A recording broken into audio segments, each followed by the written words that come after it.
जसं आता सुरेश साहेबांनी सांगितलं, साळवी साहेबांनी सांगितलं की अर्थसंकेत म्हणून आमचा मराठीचा पहिला बिझनेस न्यूजपेपर आहे.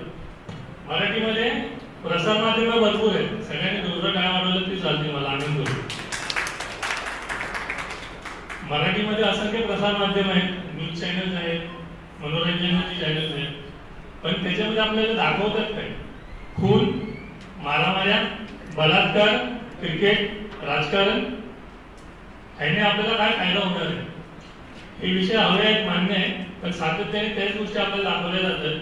पैसा कसा रमवायचा, पैसा कसा वाढवायचा, व्यवसाय कसा करायचा, व्यवसाय कसा वाढवायचा, ह्याच्याबद्दल मराठी समाजामध्ये कुठल्याही प्रकारचा प्रसार माध्यम मदत करत नाही, माहिती देत नाही, न्यूजपेपर असो, न्यूज चॅनल असो.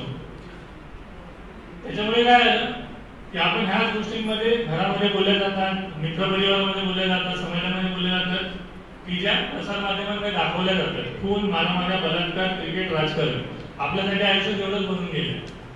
जन्माला यायचं, नोकरी करायची, शिक्षण घ्यायचं, नोकरी करायची, रिटायर व्हायचं आणि सगळं राहायचं संपलं. ह्याच गोष्टींवरती बोलत बोलत आणि मनोरंजनामुळे काय झालंय, कुठले तरी गाण्याचे, नाच गाण्याचे कार्यक्रम बघायचे आणि त्याच्यामध्ये आपलं छानपैकी आयुष्य आपण घालवतो. तर हे सगळं असून पैसा कसा कमवायचा, व्यवसाय कसा करायचा, व्यवसाय कसा वाढवायचा हे आपल्या मराठी माणसाला कळावं, यासाठी आम्ही अर्थसंकेतची सुरुवात 14 वर्षापूर्वी केली.